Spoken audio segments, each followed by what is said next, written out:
नमस्कार दोस्तों, इस वीडियो में हम देखेंगे कि यूपीएससी में IAS, IPS, Indian forest services and Indian foreign services के अलावा ऐसी और कौन सी सर्विसेज है जिसमें आपको आपके रैंक के हिसाब से आपको पोस्टिंग और आपका एलोकेशन मिल सकता है। तो चलो शुरू करते हैं। मैं आपका दोस्त और आपका शुभचिंतक मनीष जैन। तो सबसे पहले आता है आईएएस और आईपीएस और IFS, that is Indian forest services. ये तीनों सर्विसेज आती है under all India civil services. इसमें आपको पोस्टिंग ऑल इंडिया में कभी मिल सकती है, चाहे वो केंद्र सरकार हो या फिर वो राज्य सरकार हो, इसलिए उसको ऑल इंडिया सिविल सर्विसेज कहा जाता है। तो इसमें देखते हैं, चलो फर्स्ट पहले आईएएस के बारे में।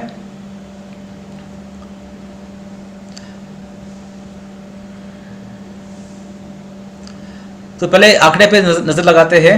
2021 में करीबन 9,70,000 लोगों ने प्रीलिम्स लिखी थी, करीबन 10 लाख लोगों ने, और इसमें सिर्फ 1%, right, that is 10,000 people have qualified for mains.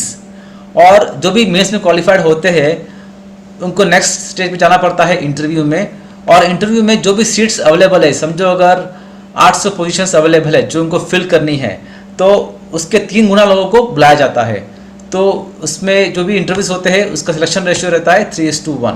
तो समझो अगर 800 पोजीशंस अवेलेबल है तो करीबन 2400 लोगों को बुलाया जाएगा जो मेंस क्वालिफाई करते हैं।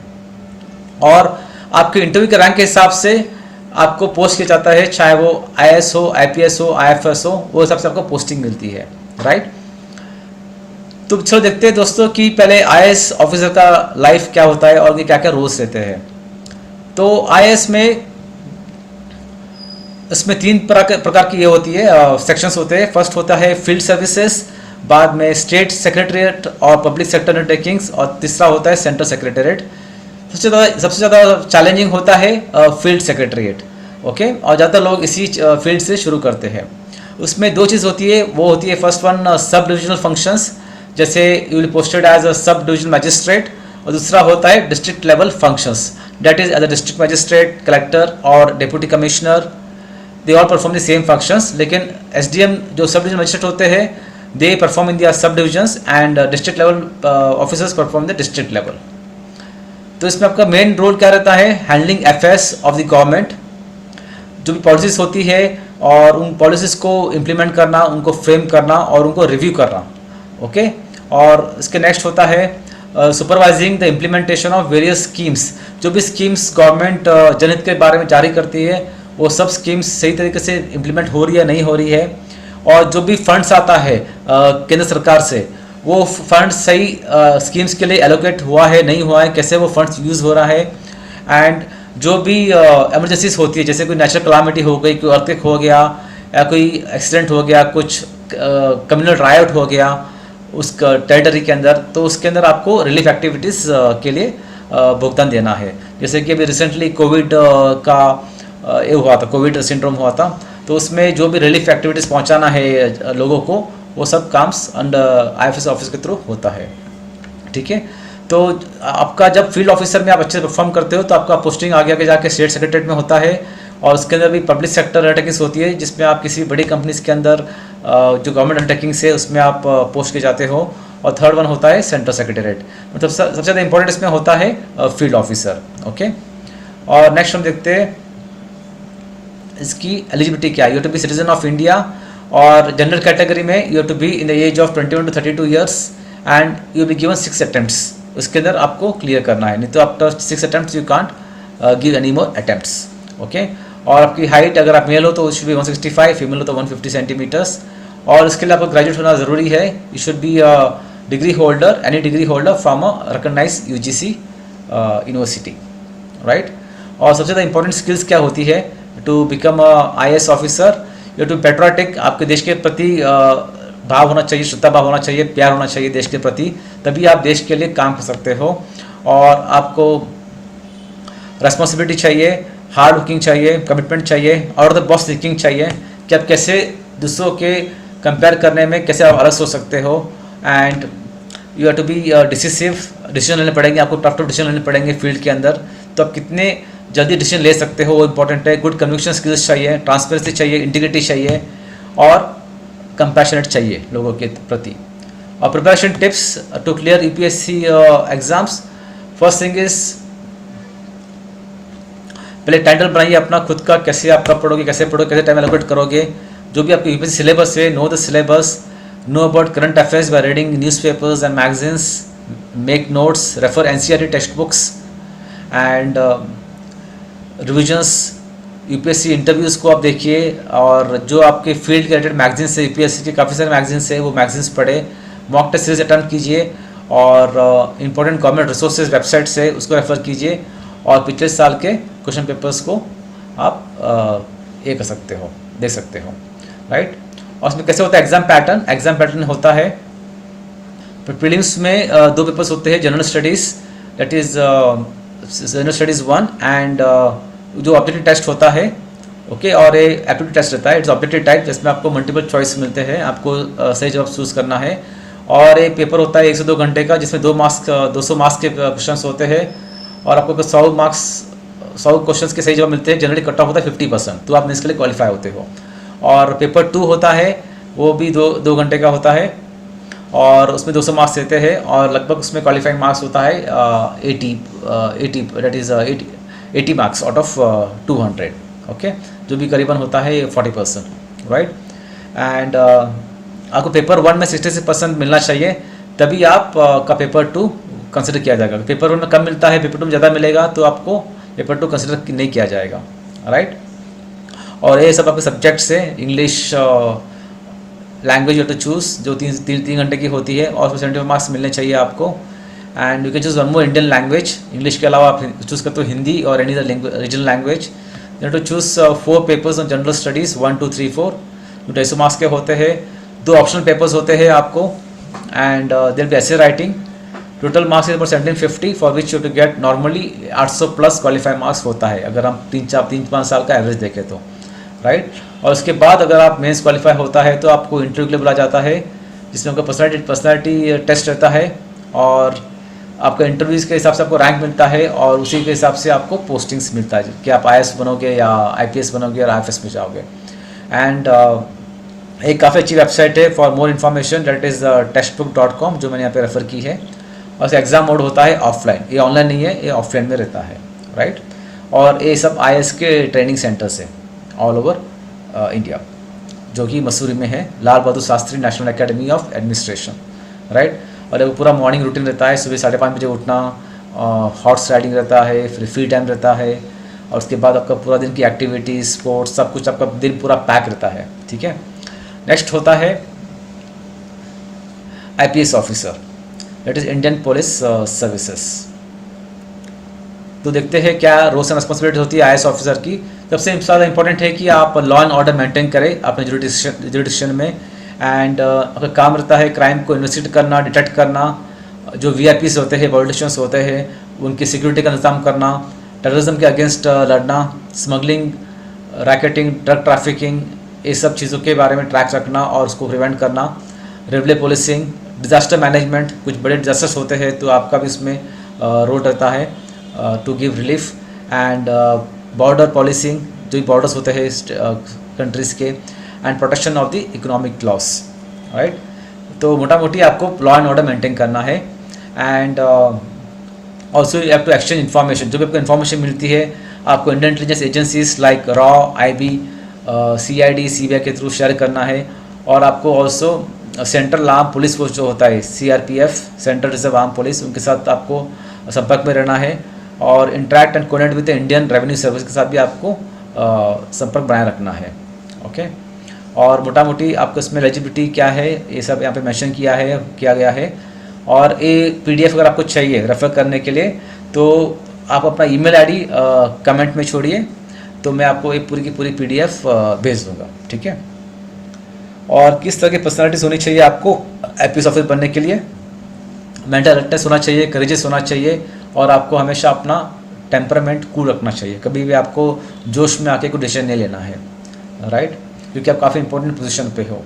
और ये सब स्किल्स है जो आपको अच्छे IPS ऑफिसर बनने में मदद करेगी, राइट।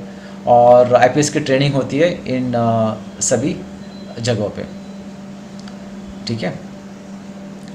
नेक्स्ट आता है इंडियन फॉरेस्ट सर्विसेज। तो इसके लिए एलिजिबिलिटी कंडीशंस क्या है वो तो दिया गया है वापस। और you should have bachelors degree either in mathematics with this subjects और bachelors degree in engineering forestry और एग्रीकल्चर। ठीक है, तो इसके लिए आपको अगर बीकॉम बीए हो तो नहीं चलेगा, आपको ये सब सब्जेक्ट्स होना ज़रूरी है। और क्या स्किल्स चाहिए अच्छे ऐप्स बनने के लिए, तो वो यहाँ पे पूरे लिस्ट किए गए हैं, राइट। एंड क्या पर्सनैलिटी ट्रेड्स होने चाहिए आपको ऐसा पर्सनल ट्रेड्स होने चाहिए। You should be research oriented, quick thinker, able to work in tough conditions में आप काम करना चाहिए। और अगर आप चाहते हैं कि मुझे विलेज जाना पसंद नहीं है तो आप अच्छे ऐप से नहीं बन सकते, क्योंकि इसमें आपको ज़्यादातर रिमोट विलेजेस जहाँ पे आपको एक्सेस भी नहीं है उस जगह जाके काम करना पड़ेगा आपको, और आपको फिजिकली काफ़ी स्ट्रांग भी रहना पड़ेगा। ओके, और IFS ट्रेनिंग इन सब जगहों पे होती है। Indira Gandhi national forest academy जो देहरादून में है, राइट। तो चलो दोस्तों, हम शुरू करते हैं कि कौन सी सर्विसेज है apart from IAS, IPS and Indian forest services, जिसमें भी आपको पोजीशन मिल सकता है, पोस्टिंग मिल सकती है आपके रैंक के हिसाब से। तो let us see the 16 group पे civil services apart from the all India services. तो पहला में इसमें आता है Indian foreign services. Indian foreign services में आपको बेसिकली इंडियन फॉरेन सर्विसेज में जो भी एम्बेसडर होते हैं और जो भी डिप्लोमेटिक सर्विसेज होती है दूसरे कंट्री में, जो एम्बेसडर्स जाते हैं या फिर जो दूसरे कंट्रीज के एम्बेसडर्स इंडिया आते हैं, तो आपके वहाँ पे मुख्य रोल रहेगा जिसमें आपको उन कंट्री के एम्बेसडर से बात करना है कि उनकी क्या पॉलिसीज है, क्या वो लेके आया है, क्या प्रपोजल लेके आया है। तो along with the PM of the country you have to interact और अदर इंपॉर्टेंट मिनिस्टर्स, राइट। तो it is diplomatic services under ministry of external affairs, और इस मिनिस्ट्री ऑफ एक्सटर्नल अफेयर्स का जो हेड होता है is the foreign secretary is the head. So basically IF officers deal करते हैं डिप्लोमेसी में and trade and culture relations of the country, and they represent India in its embassies और high commissions में, कंसुलेट्स में and multilateral organisation में आप country को represent करते हो। और आपको अपने कंट्री का नेशनल इंटरेस्ट प्रोटेक्ट करना है जब भी आप अपने कंट्री को रिप्रेजेंट कर रहे हो, जहाँ भी अगर आपकी पोस्टिंग होती है। एंड आपको दूसरे कंट्री के साथ आपका अपने कंट्री का फ्रेंडशिप और रिलेशंस बढ़ाने हैं। अगर आपको समझो एज एम्बेसी भेजा गया है चाइना या रशिया, तो आपको इस कंट्री के साथ अच्छे रिलेशंस बनाने हैं, राइट।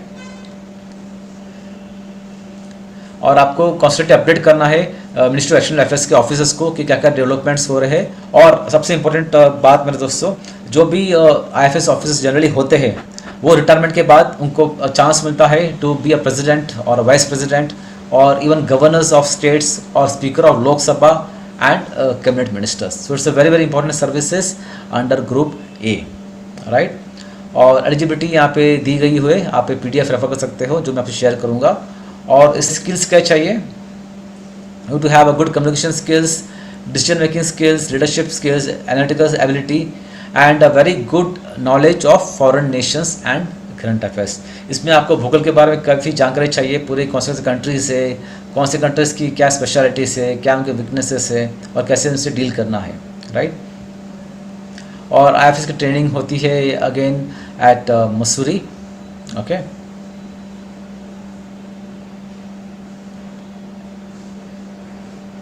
सो आपको ट्रेनिंग के बाद आपको एज ए प्रोबेशनर असेंट किया जाता है दिल्ली में एट फॉरेन सर्विस इंस्टीट्यूट, और करीबन आपको 3 साल लगते हैं मसूरी की ट्रेनिंग के बाद एक अच्छे ऑफिसर बनने के लिए।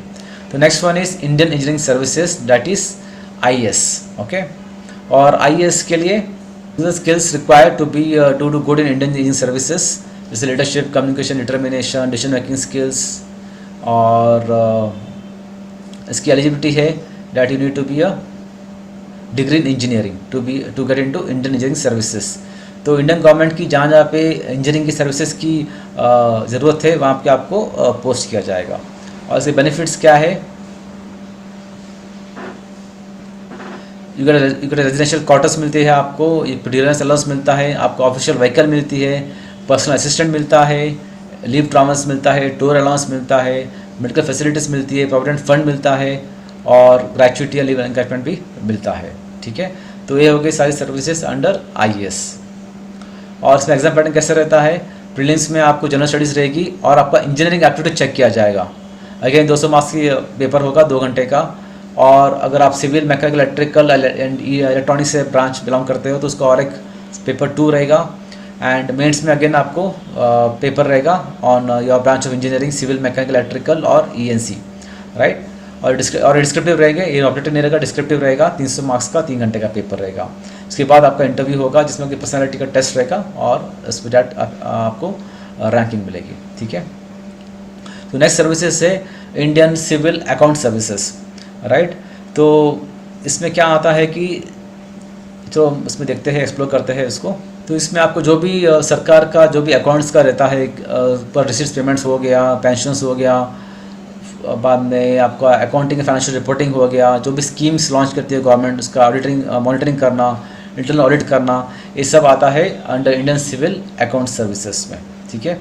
और इसका एग्ज़ाम पैटर्न लगभग वो भी पहले आपको प्रीलिम्स रहेगा GS1 GS2 और आपको फिर 2 लैंग्वेज पेपर रहेंगे और 4 ऑप्शन पेपर रहेंगे फॉलोड बाय इंटरव्यू, ओके।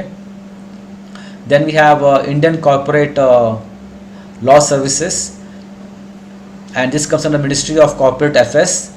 ये मिनिस्ट्री ऑफ कॉर्पोरेट अफेयर्स में आता है और हर एक रोल के लिए एक मिनिस्ट्री होती है, ठीक है। तो इंडियन कॉर्पोरेट लॉ सर्विसेज आता है under ministry of corporate affairs and इनका मेन रोल रहता है कि जो भी कंपनीज होती है they are working as per the companies act जो है उसके हिसाब से सब कंपनीज ऑपरेट कर रही है और किसी भी कंपनी में कुछ इरेगुलरिटीज़ नहीं है। अगर कंपनीज में कुछ इरेगुलरिटीज़ है तो गवर्नमेंट को नुकसान होगा जिससे आपको बचाना है और आपको कुछ पॉलिसीज फॉर्मुलेट करनी है कंपनीज के लिए, रूल्स रेगुलेशन फॉर्मुलेट करने हैं। एंड डिस्प्यूट्स आता है under national company law tribunal में, आपको वो डिस्प्यूट्स भी रिजॉल्व करने पड़ते हैं। और कुछ सीरियस फ्रॉड्स होता है किसी कंपनी की तरफ से, जैसे रिसेंटली एक केस आया था वोडाफोन का या किसी और चाइनीज़ कंपनीज के मोबाइल फ़ोन का जो टैक्स इवेशन करते हैं। तो इस तरह के कुछ फ्रॉड्स आते हैं तो आपको उस फ्रॉड्स का इन्वेस्टिगेशन भी करना है, ठीक है। नेक्स्ट आता है इंडियन रेलवे ट्रैफिक सर्विसेज। तो इसमें आपको जो भी रेलवे का ट्रैफिक होता है उसमें मैनेजमेंट करने के जो भी रोल्स है वो roles under Indian railway traffic service में आते हैं, ओके। इसमें आपका मेन रोल रहता है to coordinates the production and sale of transportation output, manages the customer interface of railways. आपकी रेस्पॉन्सिबिलिटीज में रहेगी the smooth functioning of and transportation of freight and passengers. So railway में 2 चीज़ होती है, एक तो रहता है फ्रेट गुड्स और एक होता है पैसेंजर्स। तो देखना कि सब कुछ स्मूथली ट्रांसपोर्टेशन हो रहा है और पैसेंजर्स भी स्मूथली जर्नी कर रहे हैं और जो भी रेलवेज के रिसोर्सेस है एंड एसेट्स से उसका मैक्सिमम आउटपुट आ रहा है और रेलवे को आमदनी हो रही है। और आपको वापस कोऑर्डिनेट करना है with service departments of railways, जैसे कि ट्रैक्स हो गया, वैगन्स हो गया, इंजन्स हो गया, सिग्नल्स हो गया। एंड जो भी आउटपुट आता है सभी डिपार्टमेंट से आपको एक पूरा उसका एक इंफ्रास्ट्रक्चर बनाना पड़ता है to produce service output of passenger और फ्रेट। और पोस्टिंग्स कहाँ पे होती है ट्रेनिंग के बाद? You can become assistant operations, commercial manager, you can become railway ministry units में होती है और सेंट्रल स्टाफिंग स्कीम्स होती है जहाँ पे भी आपकी पोस्टिंग्स और आपका डिप्यूटेशन हो सकता है।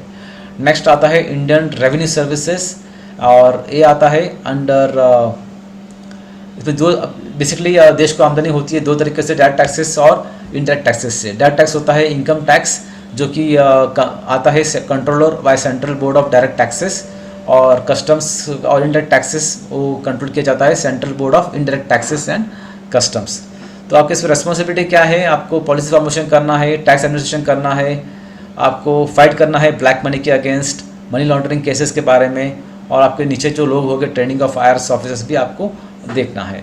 और उसमें स्किल्स क्या चाहिए आपको? स्किल्स बेसिकली आपको चाहिए reading comprehension, active listening, mathematics, negotiation, social perceptiveness and good persuasion, okay.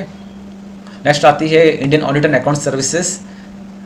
इसमें आपको बेसिकली जो ये आती है under controller general of accounts.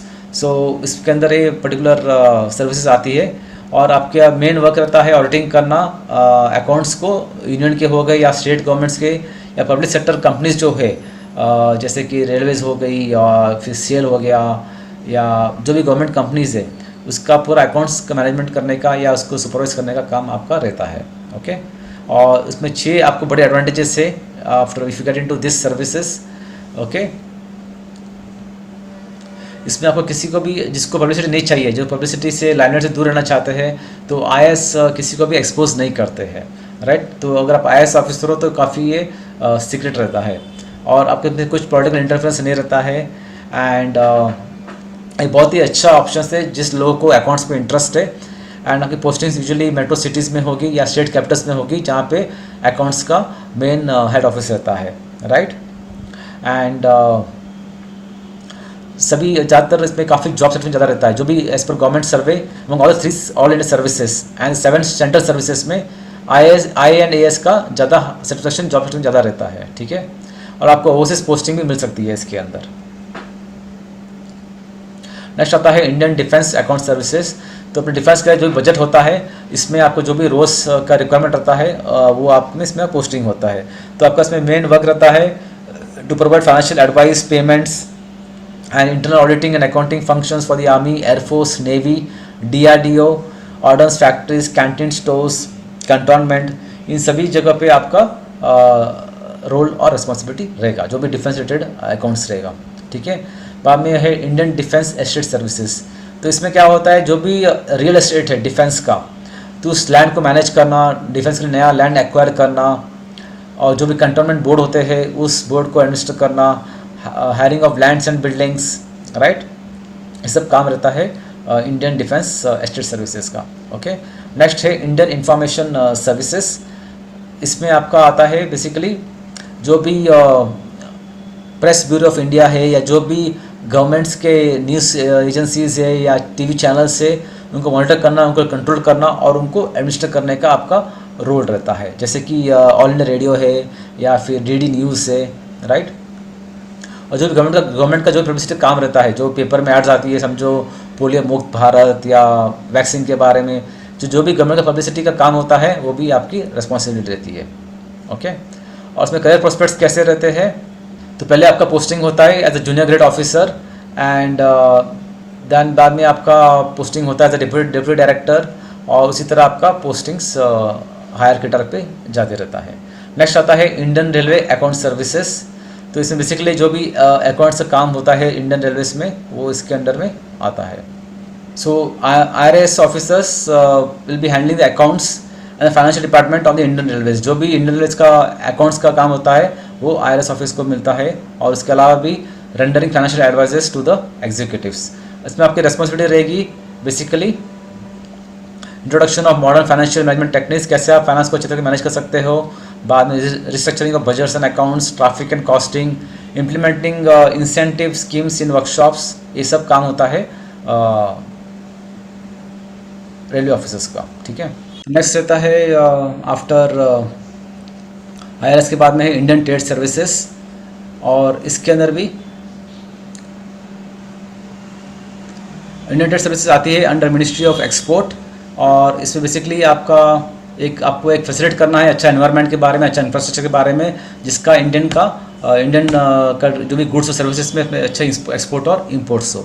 और आपको एक्सटर्नल ट्रेड नेगोशिएशन करने पड़ेंगे दूसरे कंट्री के साथ, बायलैटरल, मल्टीलैटरल आपको नेगोशिएशन करना पड़ेंगे विथ वेरियस डिपार्टमेंट्स। तो बेसिकली आपका मेन काम रहेगा इंपोर्ट एक्सपोर्ट के बारे में देखना और एक अच्छा इंपोर्ट एक्सपोर्ट की फैसिलिटीज़ प्रोवाइड करना, ठीक है।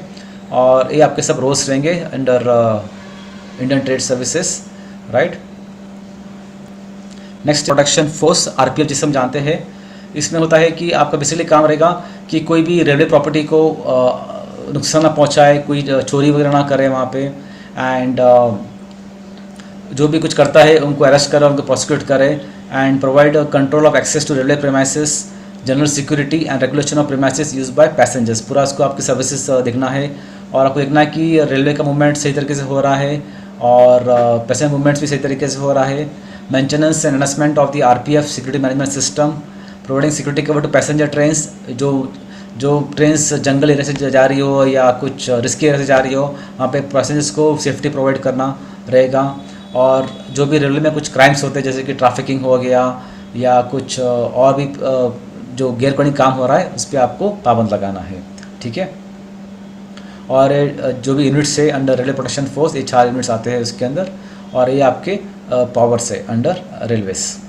नेक्स्ट आता है Indian communication and finance services, ठीक है। तो इसमें बेसिकली आपको जो भी 3G 4G या 5G स्पेक्ट्रम का ऑक्शन होता है, राइट, आपको इवेलुएट करना है और वो लाइसेंस फी इकट्ठे करनी है कंपनीज के पास से, और आपको स्पेक्ट्रम ऑक्शंस कनेक्ट करने हैं, पॉलिसी मेकिंग करना है टेलीकॉम एंड पोस्टल एजेंसीज़ का, बाद में बजट्स फाइनलाइज करना है टेलीकॉम एंड पोस्टल एजेंसीज़ का, और इंटरनल ऑडिट्स होते हैं कंपनीज़ के, टेलीकॉम कंपनीज़ के, वो भी आपको मॉनिटर करना है, अकाउंट्स चेक करना है, और जो भी पेंशन्स होते हैं एम्प्लॉयज़ के पोस्टल में, MTNL में या BSNL में, वो भी आपको मॉनिटर करना है। ओके, और नेक्स्ट होती है इंडियन पोस्टल सर्विसेज यानी कि डाक सर्विसेज। तो जो भी अपने पुराने पोस्ट कार्ड्स थे वो सब इसमें आते हैं। So you secretary to government of India and you are in direct control of general of post. You could lead post offices as post master general, and ये आपकी पोस्टिंग हो सकती है as post master general. You could also serve as a chairman of the post services board. In junior role you can play a role of senior superintendent, और ये सब field posting से आपकी। और लास्ट वन है Indian ordnance factory services. तो इसमें क्या कवर होता है चलो देखते हैं। इसमें रहता है बेसिकली आपको डिज़ाइन करना है, रिसर्च करना है टू डेवलप न्यू प्रोडक्ट्स, और आपको प्रोजेक्ट मैनेजमेंट करना है regarding the legal hallmarks, implementation of policies, और जो भी डिफेंस रिलेटेड आपको मटेरियल्स चाहिए या इनफ्लो आउटफ्लो होता है, प्रोक्योरमेंट होता है, उसका पूरा प्लानिंग प्रोडक्शन करना है आपको। तो सर्विसेज जो है IFSS basically concern with again defence, और आपको इंश्योर करना है सेफ्टी और प्रिकॉशनरी मेजर्स लिए जाए जब डिफेंस के प्रोडक्ट्स हो या लेबर या वेलफेयर मेजर्स हो, और उनके मेंटेनेंस एक्टिविटीज़ का जो भी काम हो। ठीक है, इसमें आपके एम्प्लॉयमेंट अपॉर्चुनिटीज़ क्या है। अब क्या जो ऑफिस होते हैं IFS में उनको डाइवर्स डिपार्टमेंट्स मिलते हैं, from production department to administration department, and they can have option for transfer to any public sector organisation और department. In higher role they also work as advisers to ministers, and they also get opportunity to serve Indian embassies, and also they get a chance for posting in the Ministry of External Affairs। और कुछ books study materials जो आप refer कर सकते हो to prepare for your exams. तो चलो दोस्तों, हमने आज देखा कि कौन सी सर्विसेज है जो सिविल सर्विसेज में आती है, ऑल इंडिया सिविल सर्विसेज में और ग्रुप ए सर्विसेज में। तो आशा बना रखते हैं कि आप इसी तरह हमारे चैनल से जुड़े रहेंगे, और अगले वीडियो में हम देखेंगे कि कौन से सर्विसेज से अंडर UPSC बेसिकली जो डिफेंस में आती है, NDA और CDS के बारे में। तो बहुत बहुत धन्यवाद देखने के लिए वीडियो, और प्लीज़ सब्सक्राइब कीजिए और दूसरों से शेयर कीजिए। Thank you so much.